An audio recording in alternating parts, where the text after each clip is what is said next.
In the world of horror cinema, there are many noteworthy masterpieces, but the 80s horror genre is something else entirely. It took the horror sci-fi movie to the absolute next level at the time, and in this episode we're going to look into that insane world of 80s horror films. We will explore in detail the storylines, the creatures, and surely everything about making it. This was the era when movies were improving with technologies and blending horror and sci-fi together. This episode will give you an in-depth knowledge about these hand-picked flicks that'll keep you a step ahead in your horror nerd gang. These 80s movies have proven to leave a lasting impact on the audience, and it's quite evident that we're still discussing them to this day. Are you ready? Now, before we go into our video, don't forget to like and subscribe if you haven't done so already.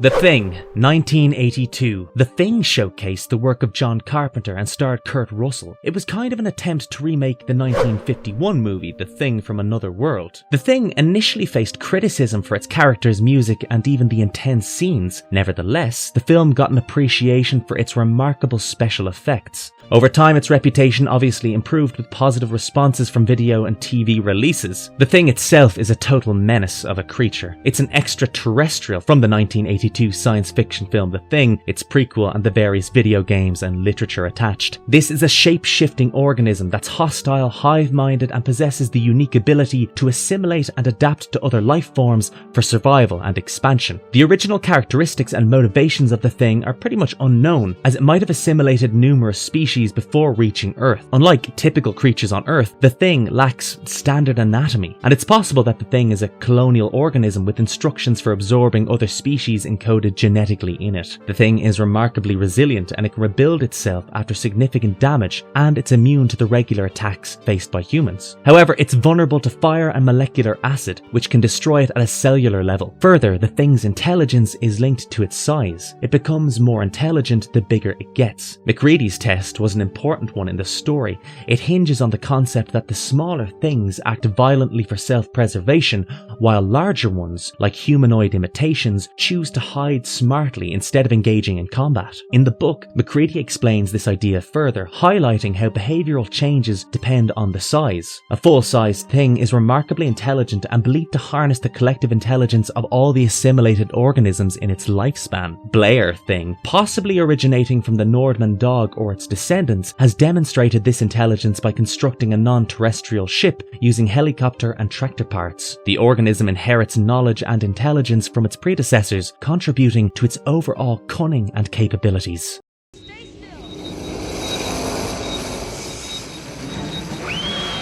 Aliens, 1986. Now, this was the sequel to the 1979 film Alien, where Sigourney Weaver repeated her role as Ripley. She once again battles a horde of aliens. Despite facing production challenges, Aliens was both a financial success and received massive appreciation. The film captured audiences with its intense action, suspense, some very impressive creature effects, stellar performances from the cast, and of course James Cameron's directions. Some argue that Aliens even surpasses the original. What do you think? Let's talk about the real star of this movie, the Xenomorph XX121, the Xenomorph 20121, commonly known as the Alien. This is an extraterrestrial species with a complex life cycle and hive-based behaviour. It's believed to have originated from Xenomorph Prime, the alien homeworld. These are deadly and extremely hostile species, and the creatures rely on a host organism for reproduction, and that means nobody is safe. Their appearance varies based on the host that they take over. The human phenotype stands 7 to 9 feet tall and weighs 400 to 600 pounds. They have a long tail and a distinct long head. The species includes a queen who is twice the size of the common xenomorph. The queen exhibits superior speed, strength, and intelligence. These creatures are perfect killing machines and have an exoskeleton resembling that of a lobster. This makes them resilient to most human weapons due to their unique skin composition and protein polysaccharides. Their surface cells are replaced with polarized silicon, and that provides all kinds of environmental resistance. However, they are weak to sudden and extreme temperature changes. Ash, a character in the movie, explains that the creature's skin is made from a substance similar to chitin, and it further enhances their heat resistance. Despite their resilience, xenomorphs can be killed by exposing them to molten lead followed by rapid cooling, and that causes their shells to shatter. This vulnerability makes them a deadly yet destructive force.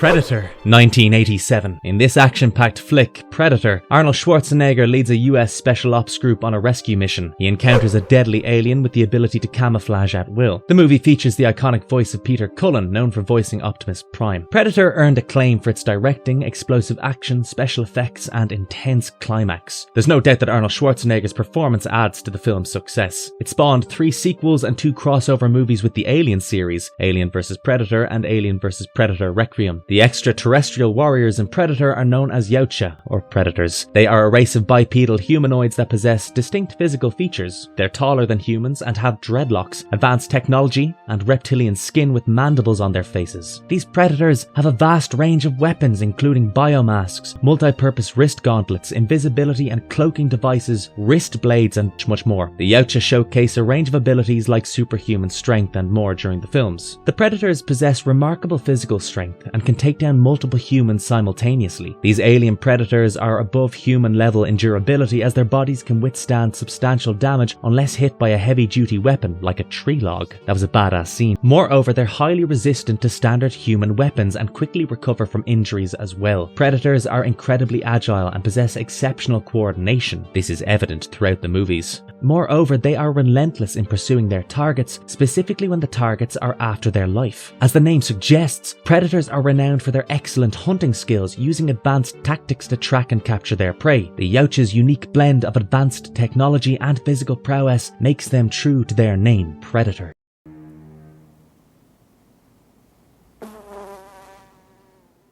The Fly, 1986. The Fly was originally intended to be a reboot of a 1958 film. Later, it was evolved into one of the most celebrated horror sci-fi movies of the 1980s. The storyline revolves around scientist Seth Brundle, who is played by Jeff Goldblum. He undergoes a gradual transformation into a human-fly hybrid as a result of a laboratory mishap. The film was a brilliant piece of work in various aspects, right from the direction to the haunting music, Goldblum and Gina Davis delivering standout performances, all complemented by compelling writing and special effects by Chris Wallace, Stephen Dupuis, and their team. Brundlefly is the hybrid monster popularly known as the result of Brundle's transformation. He appears as a tall, hunched humanoid with unusual flesh-toned skin and patchy hair. His head features 2 large human-like eyes, no mouth, and 2 small antennae between the eyes. His left hand is reduced to a stump with vestigial fingers, while his right hand transforms into a claw. Despite his grotesque appearance, Brundlefly possesses deadly physical abilities,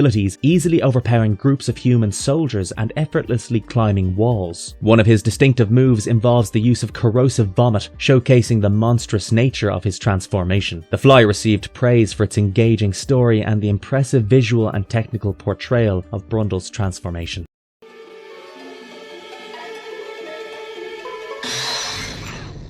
The Evil Dead, 1981. Evil Dead is also known as The Evil Dead or The Book of the Dead. It's a 1983 gothic zombie film written and directed by Sam Raimi that features Bruce Campbell. The story revolves around 5 college students who are on vacation in an isolated cabin in the woods. Their plans take a terrifying turn after discovering an audio tape that unleashes evil spirits. The movie was notably controversial for its graphic violence. Obviously, it faced rejection from most US distributors everywhere in the country initially. However, this didn't last long until a European company decided they'd pick it up. Evil Dead premiered on October 15th, 1981 with a budget of just $375,000. It achieved moderate success, grossing $2.4 million in the US, and this is despite the mixed reviews. However, it's now widely recognized as a horror classic with a dedicated global cult following. The success even led to 2 sequels, Evil Dead 2, Dead by Dawn, and Army of Darkness. The main villains in the movie are evil cursed spirits who are waiting for their next victim who unleashes them. These spirits don't have a physical form of their own, so instead they possess humans and cause them to self-harm, leading to disfigurement. This can involve amputating limbs or severing their heads. Evil Dead was way ahead of its time in showing graphic scenes featuring open depictions of blood and flesh.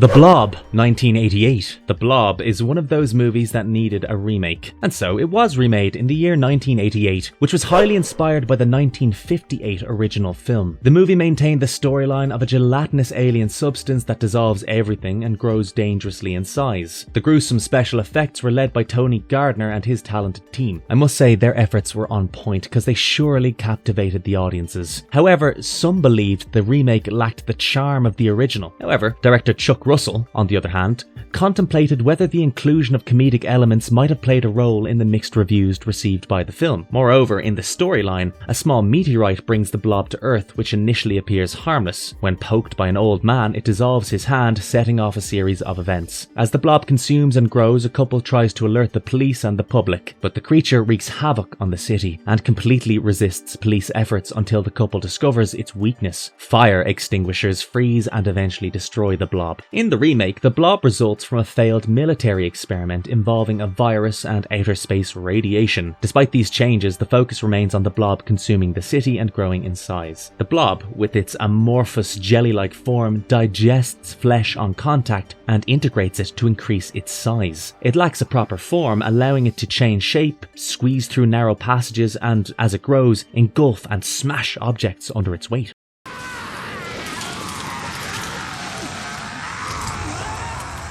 Pumpkinhead, 1988. Pumpkinhead, known as the Demon of Vengeance, is a deadly creature featured in the same 1988 film. It has pale skin, a large head with lumps, and reptilian-like white eyes. The name Pumpkinhead originates from its large head and its connection to the pumpkin patch. In later sequels, Pumpkinhead's design is changed. It features a smaller head, yellow teeth, increased muscularity, and more human-like posture. The creature, however, is a demonic entity, and he needs summoning, although that's not really thoroughly explained. It's known to be an act of revenge against a man named Clayton Heller due to the death of a girl. The demon, summoned by the girl's relatives, catches Clayton to seek revenge. The story further evolves as Ed Harley is haunted by the memories of witnessing Pumpkinhead's vengeance on Clayton and seeks the creature's revival to avenge the accidental death of his son Billy. Ed consults a witch named Haggis who resurrects Pumpkinhead through a ritual. The creature comes to life and soon progressively grows larger and more monstrous. Pumpkinhead exhibits immense physical strength. He effortlessly moves heavy logs and overpowers multiple opponents. Its demonic nature makes him resistant to conventional weapons and regenerates from any injuries nearly instantly. The only way to halt Pumpkinhead is to eliminate those responsible for the summoning. Notably, Pumpkinhead possesses the ability to locate its target regardless of their hiding place. Now, that's something that's way too powerful for any demon. Initially, its mere presence seems to influence powerful storms and winds, whether intentionally or as an inherent side power.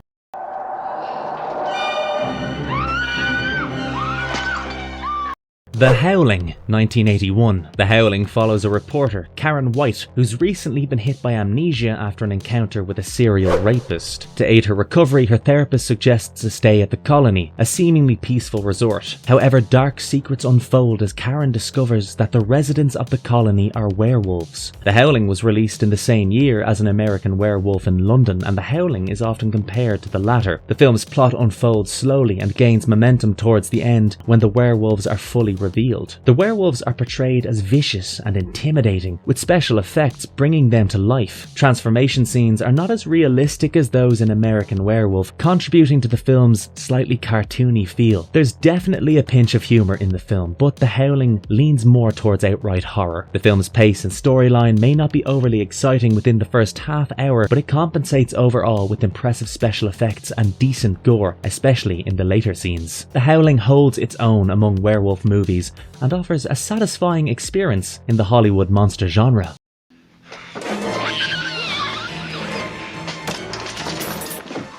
Gremlins, 1984. Screenwriter Chris Columbus, known for works like Harry Potter and the Sorcerer's Stone and Home Alone, drew inspiration for Gremlins from eerie sounds outside his New York apartment. The film was a horror comedy that gained popularity for its script and the captivating gremlin characters. However, it did face criticism for its violence, leading to the creation of the PG-13 rating by the MPAA. In Gremlins, the main villains are the Gremlins, led by Stripe. These creatures originate from mogwais named Gizmo. When these new mogwais trick their owners Billy into feeding them after midnight, they transform into mischievous gremlins. After the demise of most of the gremlins, Stripe escapes, creating a massive horde by jumping into a pool. The responsibility to stop them all falls on Billy and his friends Kate and Gizmo. In the sequel, the gremlins return with new types created by drinking chemical potions and hormones. These mutated gremlins, led by the evil brain gremlin, are just as mischievous as the predecessors. This time they infest the Clamp building in New York, attempting to spread chaos. And once again, it's up to Billy, Gizmo and their friends to save the day. The Gremlins franchise balances horror and comedy, leaving a lasting impression on audiences and contributing to the creation of a new film rating. Good movie. What can I say?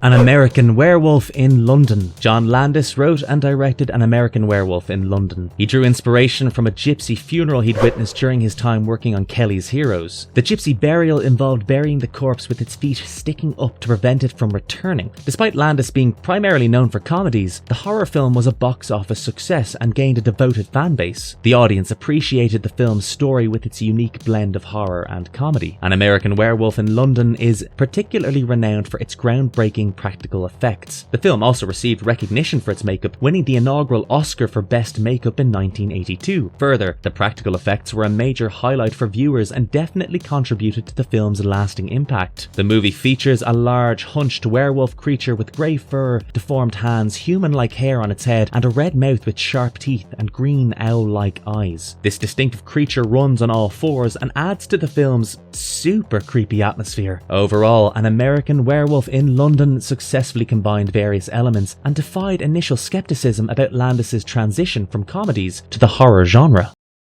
Is that you, boy? Stop messing about. Extro, 1982. This British thriller is described as ugly, mean-spirited and despairing. It left audiences thoroughly depressed. The film begins with a spaceship taking away a young boy's father, which leads to nightmares that persist years after the fact. The mother's now living with another man, and the story takes a dark turn when the aliens return. They leave a creature by the roadside. This creature, a standard special effects monster, attacks humans, turning them into horrific beings. The plot is marked by a lack of optimism, with scenes shifting between mundane British life moments and intense special effects involving teeth, slime, and pulsating eggs. Although there are occasional tender moments, such as the boy playing with his pet snake, the film takes a dark turn when the boy's daddy eats the snake's eggs. The movie follows an unsettling pattern, blending everyday scenes with gruesome special effects. Unexplained moments like the boy covered in blood with no visible injury contribute to a sense of nihilism. Extro differs from typical exploitation movies by being thoroughly depressing and just painful to watch. Most exploitation films, despite their flaws, tend to be entertaining, but Extro stands out as an exception, providing a gloomy and joyless cinematic experience.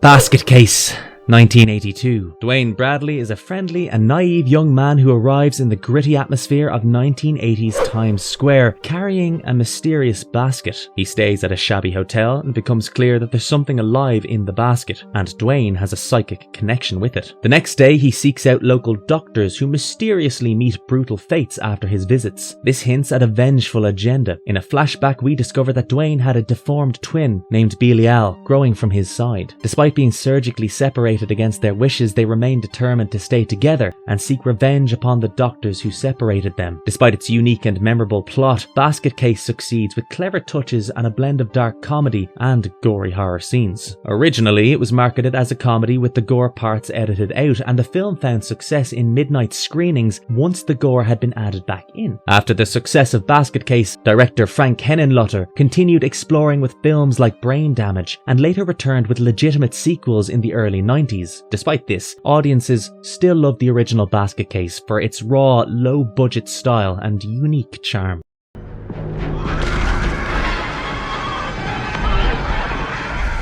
Razorback, 1984. The 1980 case of Lindsay Chamberlain inspired this brutal opening in Razorback. It mirrors the real-life story where a mother was accused of her missing baby's murder and she blamed it on a dingo. Razorback reimagines all this, with Jake Cullen facing accusations when a monstrous Razorback snatches his grandson, Scotty. Despite being acquitted due to lack of evidence, Jake becomes an outcast, convinced of the Razorback's existence. Razorback aims to do for boars what Jaws did for sharks, portraying them as dangerous. The film establishes the Razorback as a threat. It begins with the brutal killing of a baby and makes it clear that nobody is safe. An American reporter named Beth Winters began the investigation, but her dreadful death triggers a shift in the plot. The focus then turns to Beth's husband Carl. He seeks answers from Jake and confronts those responsible for her death. The film further delves into the imbalance created by human intrusion, showing the Razorback as nature's response to correct this imbalance. The true monster is the American company Petpack that depleted Australia's natural resources, driving the Razorbacks to seek food elsewhere. Initially, the movie was dismissed as imitative or oddball, but now Razorback stands out for its subtlety and portrayal of the Australian outback.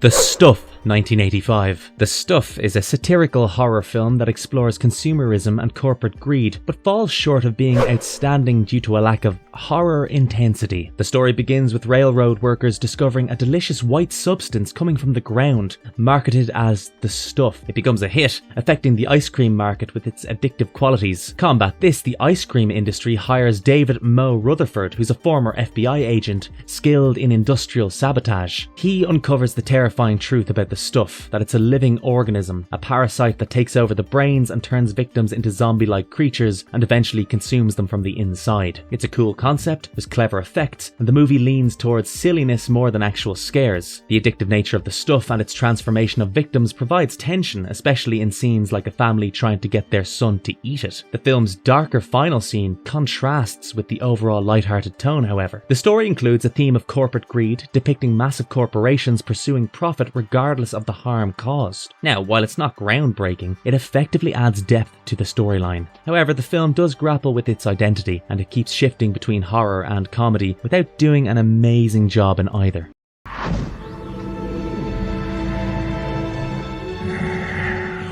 Cellar Dweller, 1988. Cellar Dweller has the vibe of a Tales from the Crypt episode that's been expanded into a feature film. It offers both positives and surely negatives too. The story begins in 1955 when a comic book creator unintentionally brings a monster to life by reading an incantation from a dark tome. 30 years later, the house where this occurs becomes a refuge for artists and other outcasts. A new artist enters the scene with an aim to tap into the energy of her hero's former workplace. The diversity of the characters in the house includes the renowned Yvonne De Carlo as a headmistress. This contributes to the film's spooky vibe. It further excels in delivering what the audience expects, a well-executed monster through a combination of a rubber suit and animatronics. The main creature seems to take on different roles as required. It contributes to the film's lack of a clear storyline, however. The people living in the house are not well developed, making it hard to feel emotionally invested in their struggle against these supernatural dangers.